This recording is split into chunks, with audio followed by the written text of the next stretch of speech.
திராவிட முன்னேற்ற கழகத்தின் தலைவர் தளபதி மு.க. ஸ்டாலின் அவர்கள் நாடாளுமன்ற உறுப்பினர்கள் கூட்டத்தில் இந்த பிரச்சனையை முக்கியமாக எடுத்துக்கொள்ள சொன்னார். சட்டமன்றத்தில் பேசுகிற போது எதிர்க்கட்சி தலைவராக இருக்கின்ற தம்பி உதயநிதி ஸ்டாலின் அவர்கள் ஒரு ஆலோசனையை முன்வைத்தார். இந்த பிரச்சனை தீர்வதற்கு இந்த மேகதாது பிரச்சனைக்காக ஒரு நடுவர் மன்றம் அமைக்க ஒன்றிய அரசை வலியுறுத்தலாம் என்று அதை ஏற்றுக்கொண்ட தமிழ்நாடு அரசு சட்டமன்றத்தில் ஏகமனதாக ஒரு தீர்மானத்தையும் நிறைவேற்றியிருக்கிறது. நடுவர் மன்றம் அமைக்க வேண்டும் என்று. ஆக இதையெல்லாம் பற்றி விரிவாக பேச விவாதிக்க வேண்டும் என்று அவை நடவடிக்கைகளை ஒத்திவைத்துவிட்டு இந்த பிரச்சனை எடுத்துக்கொள்ள வேண்டும் என்று திராவிட முன்னேற்ற கழகத்தின் சார்பில் நான் ஒரு நோட்டீஸ் கொடுத்திருந்தேன். ஆனால் அவைத்தலைவர் அதற்கு எடுக்கவும் இல்லை, அதற்கு அனுமதி என்று சொல்லவும் இல்லை, அதை பற்றி பேசவும் இல்லை. மாறாக அங்கே நாங்கள் எல்லோரும் எங்களுடைய எதிர்ப்பு குரலை எழுப்பினோம். பல்வேறு கட்சிகள் பல்வேறு பிரச்சனைகளை அங்கே எழுப்பிக் கொண்டிருந்தார்கள். 12 மணிக்கு அவை மீண்டும் கூடும் என்றார். மறுபடி 12:30, 12:50, 2, 2:30 என்று ஒவ்வொரு அரை மணி நேரமாக ஒத்திவைத்து நாங்கள் உணவு கூட அருந்து செல்லவில்லை. ஆனால் தொடர்ந்து இந்த பிரச்சனை எப்படியாவது அவையிலே எடுத்து வைக்க வேண்டும் என்று சொல்லி தொடர்ந்து நாங்கள் முழக்கமிட்டுக் கொண்டிருந்தோம். அதற்கான வாய்ப்பை கேட்டுக்கொண்டிருந்தோம். ஆனால் எதுவும் இல்லாமல் இன்றைக்கு நாளை வரை அவை நடவடிக்கை ஒத்திவைக்கப்பட்டிருக்கின்றது. நாளையும் இந்த பிரச்சனை குறித்து நாங்கள் நிச்சயமாக எழுப்புவோம். கடந்த நாடாளுமன்ற கூட்டத்தொடர்கள் கூட இதே மாதிரி தான் நடைபெற்றது. நீங்கள் பல முறை ஒத்துழைப்பு தீர்மானம் முக்கிய பிரச்சனைகளை கொடுத்தீங்க. இதே நிலைதான் ஒத்துழைப்பு தீர்மானங்கள் எதுவுமே ஏற்றுக்கொள்ளப்படவில்லை, விவாதம் நடத்தப்படவில்லை. அதே நிலைதான் இன்னைக்கு முதல் நாளான இன்றைக்கே நாடாளுமன்றத்தில் முக்கிய பிரச்சனையாக இருக்கின்ற காவேரி விவகாரம் தொடர்பான அந்த பிரச்சனையை எழுப்புவதற்கு அனுமதி வழங்கப்படவில்லை. இதை எதை காட்டுகிறது? மத்திய அரசு அதே போன்ற ஒரு நிலைப்பாட்டிலே தான் இருக்கிறது, மாற்றம் ஏற்படவில்லை என்பதுதானே அதை அண்மை காலமாக பாரதிய ஜனதா கட்சி ஆட்சிக்கு வந்ததிலிருந்தும் நாடாளுமன்றத்தில் இது மாதிரி பிரச்சனைகளை எழுப்ப வேண்டும் என்று எதிர்க்கட்சிகள் சொல்லுகிற போது அதை குரல் கொடுத்து அதை காது கொடுத்து கேட்பதோ அந்த குரலுக்கு மதிப்பு தருவதோ விளக்கம் சொல்வதோ என்பது முற்றிலுமாக வழக்கத்திலிருந்து அகற்றப்பட்டு விட்டது. நாடாளுமன்ற ஜனநாயக முறை என்பது இப்போது நடைமுறை அளவிலே சுத்தமாக இல்லை. அதனால்தான் நாங்கள் எந்த விதியின் அடிப்படையில் பேச முனைந்தாலும் அதற்கான எந்த விதமான எதிர் விளைவுகளும் இல்லை, எந்த பலனும் இல்லை. ஆனாலும் கூட நாங்கள் மனம் தொய்வடையாமல் தொடர்ந்து அந்த முயற்சியை மேற்கொண்டிருக்கிறோம். இதெல்லாம் விதிகளிலே அனுமதிக்கப்பட்டிருக்கின்ற ஒன்று. முக்கியமான பிரச்சனைகளை முன்னிறுத்தி பேசலாம். சில நேரங்களிலே அவர்கள் இந்த அவை நடவடிக்கையை ஒத்திவைக்கவில்லை என்றாலும் கூட பேசுவதற்கு அனுமதி கொடுத்து எங்களுடைய குறைகளை காது கொடுத்து கேட்பார்கள். அது கூட சொல்லிவிட்டோம் என்ற ஒரு மனநிறைவு ஏற்படும். அரசாங்கத்துக்கு தெரிவித்து விட்டோம், ஏதாவது ஒரு பலன் கிடைக்கும் என்று எதிர்பார்க்கலாம். அதற்கு கூட இப்போதெல்லாம் அனுமதி தருவதில்லை.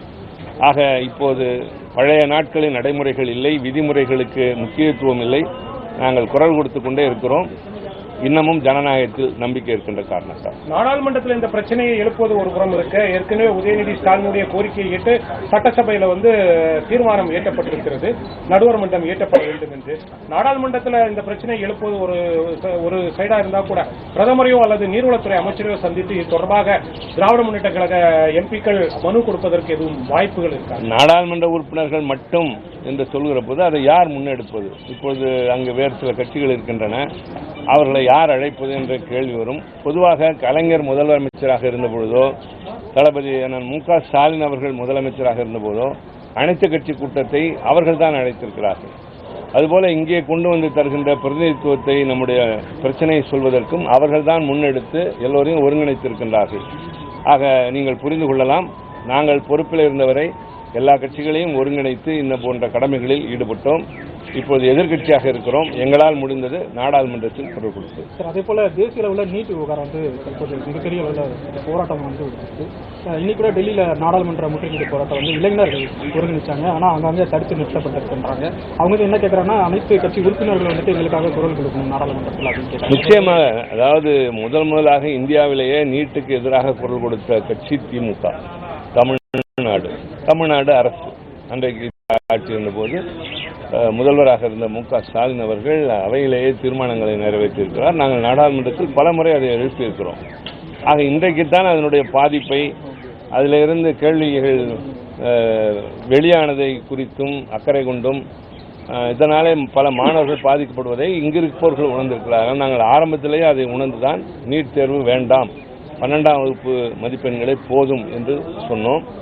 இப்போது இங்கே இருக்கிற இந்த போராட்டம் உச்சகட்டம் அடைந்திருக்கின்றது.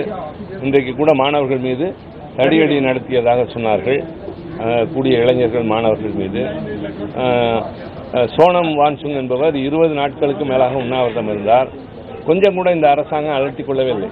அவருடைய வயதிற்கு அவருடைய உடல் நலம் தளர்ந்தது, ஆதரவு கூடியது. ஆனால் அரசாங்கம் அதற்கு அழைத்து பேச வேண்டும் என்றோ அவரை சமாதானப்படுத்த வேண்டும் என்றோ எந்த வகையிலும் முயற்சி செய்யவில்லை. ஆக இது ஒரு மனிதாபிமானம் கூட இல்லாத ஒரு அரசாக இருக்கிற போது தாக்குதல் நடத்தினார்கள் என்பதும் அதிலே ஒரு வகைதான். இந்த கேள்விகள் வெளியானதற்கு யார் பொறுப்பேற்க வேண்டும்? அமைச்சர் பொறுப்பேற்க வேண்டும். எனவே அவர் பதவி விலக வேண்டும் என்று வலியுறுத்துகிறார்கள். இதில் என்ன இருக்கிறது? அவர்கள் எங்காவது நாடாளுமன்றத்தில் வந்தாவது விளக்கம் தரலாம், வெளியிலே சொல்லலாம். மக்களை மதிப்பதில்லை, நாடாளுமன்றத்தை மதிப்பதில்லை, போராட்டக்காரர்களை மதிப்பதில்லை. This is India Today. அதே போல பேச்சுவார்த்தைக்கு மிக தாமதமாக அழைச்சிருக்காங்க அப்படின்னு அதான் கூப்பிட்டுருக்காங்க மத்திய சார்பா. அதைத்தான் சொல்ல, முன்னாடியே அவர் உடல்நலம் நலிவதற்கு முன்பாகவே அழைத்திருக்க வேண்டும். இன்றைக்கு இவ்வளவு கடுமையாக தடியடி நடத்தியிருக்க கூடாது. ஊர்வலம் வருவர்களான தடுத்து நிறுத்தியிருக்கலாம். ஆக இதெல்லாம் ரொம்ப தாமதம். இதை முன்கூட்டியே ஏன் செய்யவில்லை என்பது இதனுடைய விளைவு.